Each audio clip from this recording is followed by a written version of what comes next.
Hey guys, welcome back. In today's video I'm going to be painting up a resin wolf mask which I sculpted, molded and cast in resin myself, and I'm doing a verdigris painting method in this video, so stay tuned. Now I'm going in with my Lumiere paint by Jacquard in old brass, and I wanted to do a brass verdigris instead of a copper because I just like the look of brass a bit better. So I sculpted this wolf mask a little while ago, and I have a video on my YouTube which shows you the process of sculpting and molding it, and I cast it in resin using that mold, and then I sanded the bits down that needed to be sanded because casting a mask is quite messy work and leaves a lot of stragglers around the edges. So I sanded it down with my Dremel and made it all smooth so it won't cut your face. And then I primed it with a paint that has quite a thick tooth on it so the paint will stick, and then I am initially painting this first layer as brass, which I kind of think halfway through I should have painted over a black surface because you can see the white quite a lot. I wasn't sure how this paint transferred onto the surface itself or how transparent it was in the first place, so as you can see it is quite transparent and it reacts a little bit differently than any other of the Jacquard paints that I've used. Maybe it has like some metallic element in it to give it that brass look, but yeah, it reacts a bit differently than all of the Jacquard paints that I use.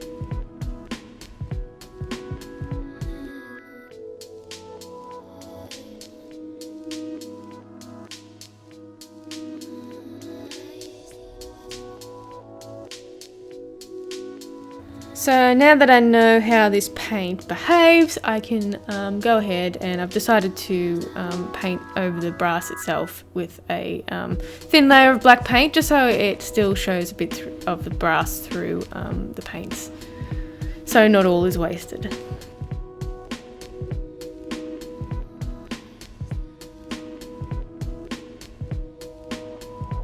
So the paint that I'm using to go over the brass is a Deviant Matisse paint, and it's called Mars Black, and it's got a bit of a brown tone to it, so I thought this would have been a good paint to use as copper is a bit of a brown tone itself.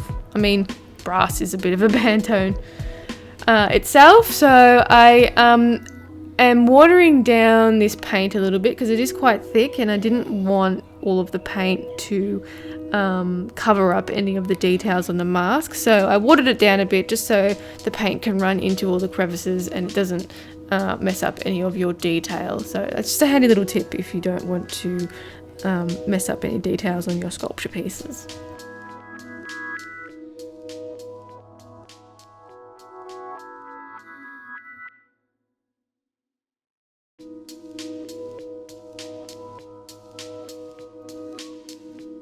And also a handy little tip if you're waiting for things to dry, I have just a craft heat gun which I just run over the surface of the paint, which will surface dry the paint but not fully cure it. It needs to cure it normally, but it does surface cure the paint so you can continue painting without any disruptions and any longer waiting times.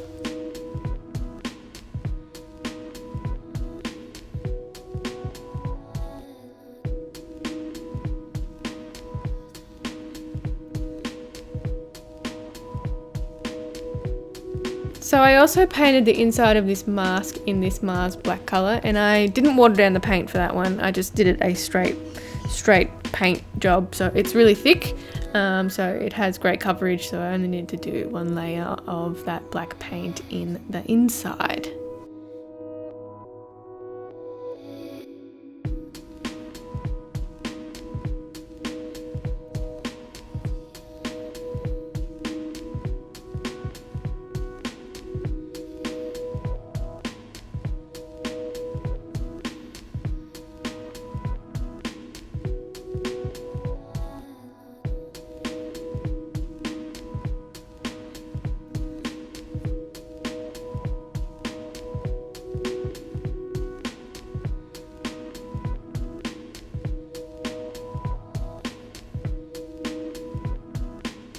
Okay, so once this black layer is dry, I'm then going to go back with that Lumiere paint by Jacquard in the brass and just do a run over of that black paint.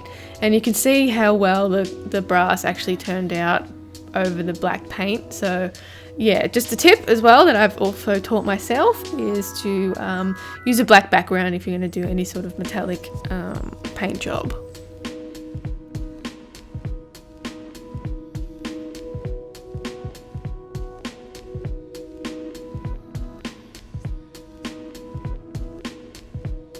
And I only did a thin layer of this brass, and I only did the one coat because I think it turned out really well just with the one coat, and there was no need to do another one. I didn't want it too thick and I didn't want it too brassy. I still wanted that black to show through, so yeah, I only did the one layer.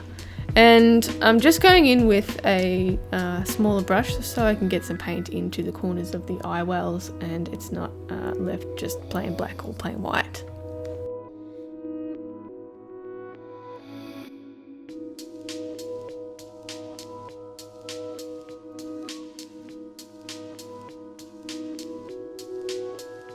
So this is my first time using this brass coloured paint by Jacquard, and I really like the way it turned out. It's really good quality paint, and it has a really good effect on any pieces that you paint. So I would highly recommend this paint. You could probably find it in any specialty art stores, and I got mine from Melbourne Art Supplies if you're in Australia, in Melbourne. And you could probably find it online if you're anywhere else. I'm not too sure about the States, so sorry!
So I was actually super tempted just to leave it as the brass colour in the first place. I just really liked the way it looked. But I must proceed with what I planned. So here's how it turned out. Look how cool it looks. It'd be good for something if you do like an Egyptian mask or something, or you know, anything like that. It's really great quality paint. I can't highly recommend it enough.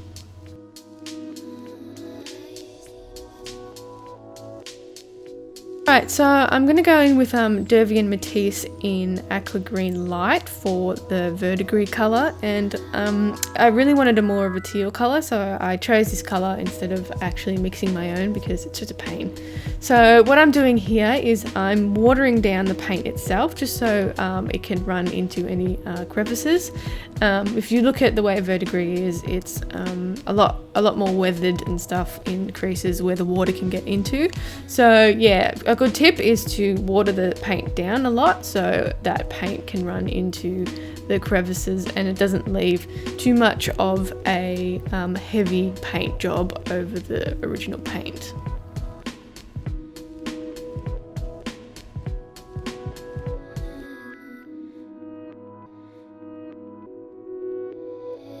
So it's really interesting when this dries because it looks nothing like it does when you paint it on. It sort of changes colour and it's really realistic, so you don't actually need to use real verdigris chemicals and stuff, so you can just use a paint job and get the same effect.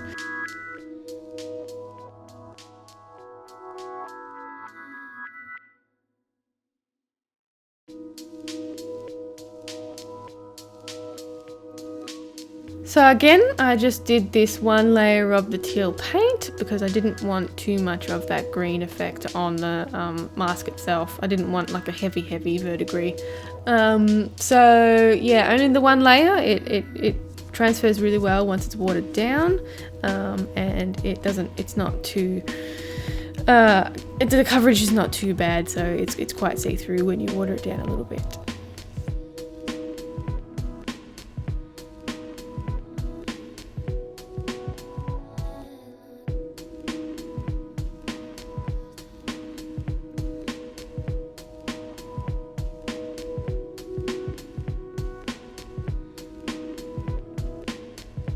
So the paint that I use is, it's not an expensive paint. It was about $13 for that tube. That's in Australian. I know it's not that expensive in America, but in Australia it is. But you can use any sort of paint that you want. Mine's just water-based acrylic, nothing special.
So here's the final product, and this mask is available in my Etsy shop, so you can find the link in my description to grab it. And I hope to bring some more masks in the future. They're just a little bit time consuming to cast, but I hope to bring them a bit more.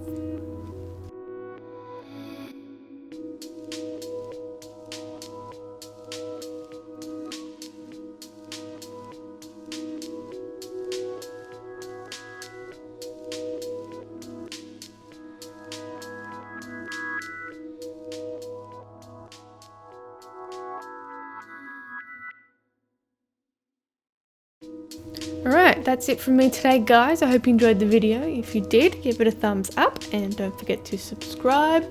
If you have any requests, leave it in the comments down below. You can also check me out on Instagram and Facebook at Creatures of Nat, and I'll see you in the next one. Bye!